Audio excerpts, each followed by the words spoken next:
আওয়ামী সরকারের উন্নয়নের বয়ানকে গল্প ফানুস আখ্যা দিয়ে অর্থ পরিকল্পনা উপদেষ্টা রাশেদ আল মাহমুদ তিতুমির বলেছেন, গ্যাস অনুসন্ধানে অবহেলা দেশকে আমদানি নির্ভর করে তুলেছে।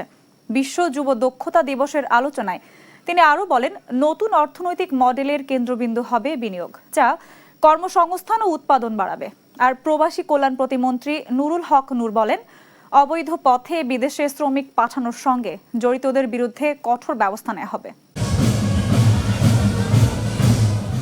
দক্ষতায় গড়ে সম্মিলিত ভবিষ্যৎ এই প্রতিপাদ্য নিয়ে বিশ্ব যুব দক্ষতা দিবস উপলক্ষে রাজধানীর আগারগাঁওয়ে বর্ণাঢ্য শোভাযাত্রা করে জাতীয় দক্ষতা উন্নয়ন কর্তৃপক্ষ।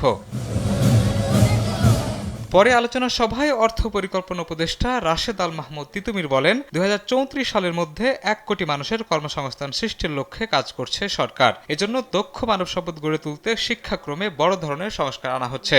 অতীতের পতিত সরকারের মডেল অনুযায়ী একটাই কাজ হয়েছে, বেকার তৈরি হয়েছে, হতাশা তৈরি হয়েছে, মাদকাসক্তের পরিমাণ বেড়েছে। সেই জন্যে আপনারা লক্ষ্য করেছেন যে আমাদের পুরা অর্থনৈতিক নীতিমালার কেন্দ্রে আছে একটা শব্দ, সেই শব্দটা হচ্ছে বিনিয়োগ। আর প্রবাসী কল্যাণ প্রতিমন্ত্রী নুরুল হক বলেন, মালয়েশিয়ার শ্রম বাজার নিয়ে সিদ্ধান্ত নিতে কিছুটা সময় লাগছে, কারণ বর্তমান সরকার দেশের স্বার্থকে সর্বোচ্চ গুরুত্ব দিয়ে কাজ করছে। আগের সরকার একটা এমইউ করে গেছে, সেখানে পুরোপুরি অথরাইজেশন দিয়ে গেছে মালয়েশিয়ান অথরিটিকে, যে তারা যেভাবে খুশি সেভাবে সিলেক্ট করবে। তো আমরা বলছি না, এটা হবে না, এর ফলে এই ঝামেলাটা হয়।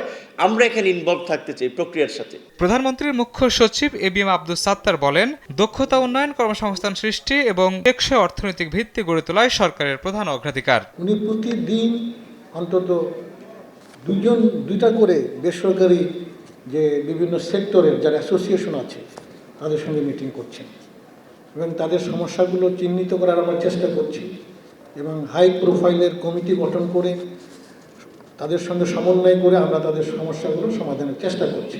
আলোচনায় বিশ্ব শ্রম বাজারের চাহিদা অনুযায়ী দক্ষ জনশক্তি তৈরি, শিক্ষা ব্যবস্থার আধুনিকায়ন এবং বিনিয়োগ বান্ধব পরিবেশ নিশ্চিত করা গেলে কর্মসংস্থান বৃদ্ধি সহজ হবে বলে জানান বক্তারা।